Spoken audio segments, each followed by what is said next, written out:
مثنوی گلزار نسیم سے متعلق اہم معلومات۔ مثنوی گلزار نسیم دبستان لکھنؤ کا ایک اہم کارنامہ ہے اور میر حسن کی مثنوی سحر البیان سے اکثر اس کا مقابلہ کیا جاتا ہے۔ حالی نے اس پر اظہار افسوس کیا ہے کہ مثنوی جو ایک نہایت کارآمد صنف ہے، اردو میں اس کی طرف خاطر خواہ توجہ نہیں کی گئی۔ سحر البیان اور گلزار نسیم سے یہ کمی کسی حد تک ضرور پوری ہوئی ہے۔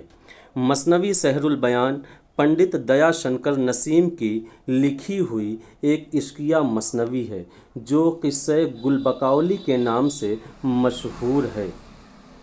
اس مثنوی کا اصل قصہ عزت اللہ بنگالی نے 1722 میں قصہ گل بقولی کے نام سے فارسی زبان میں تخلیق کیا تھا، جس کو 1803 میں منشی نہال چند لاہوری نے گلکرسٹ کی فرمائش پر مذہب عشق کے نام سے اردو نثر میں منتقل کیا اور پھر تیسری مرتبہ اس قصے کو پنڈت دیا شنکر نسیم نے اردو نظم کا لباس پہنا کر مثنوی گلزار نسیم کے روپ میں 1839 میں پیش کیا۔ اس مثنوی کو پہلی بار رشید حسن خان نے مرتب کیا۔ کہا جاتا ہے کہ نسیم نے یہ مثنوی پہلی بار لکھی تو بہت طویل تھی۔ اصلاح کے لیے استاد کی خدمت میں پیش کی تو انہوں نے کہا کہ اسے صرف تم اور میں ہی پڑھیں گے، تم اس لیے کہ اس کے مصنف ہو اور میں اس لیے کہ تمہارا استاد ہوں، لیکن باقی لوگوں کے پاس اتنی طویل مثنوی پڑھنے کا وقت کہاں۔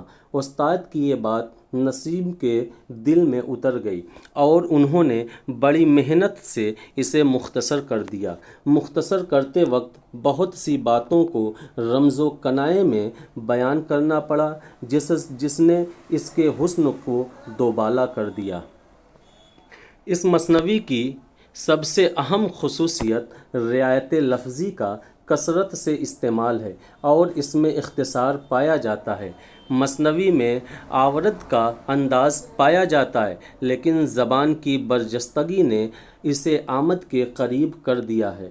رشید احمد صدیقی نے اس مثنوی کے بارے میں لکھا ہے کہ شعر و شاعری کے جن پہلوؤں کے اعتبار سے لکھنؤ بدنام ہے، گلزار نسیم نے انہی پہلوؤں سے لکھنؤ کا نام اونچا کیا ہے۔ زبان کو شاعری اور شاعری کو زبان بنا دینا کوئی آسان کام نہیں۔ پروفیسر احتشام حسین نے مثنوی گلزار نسیم کو شاعرانہ اور فنکارانہ تخلیق کا معجزہ قرار دیا ہے۔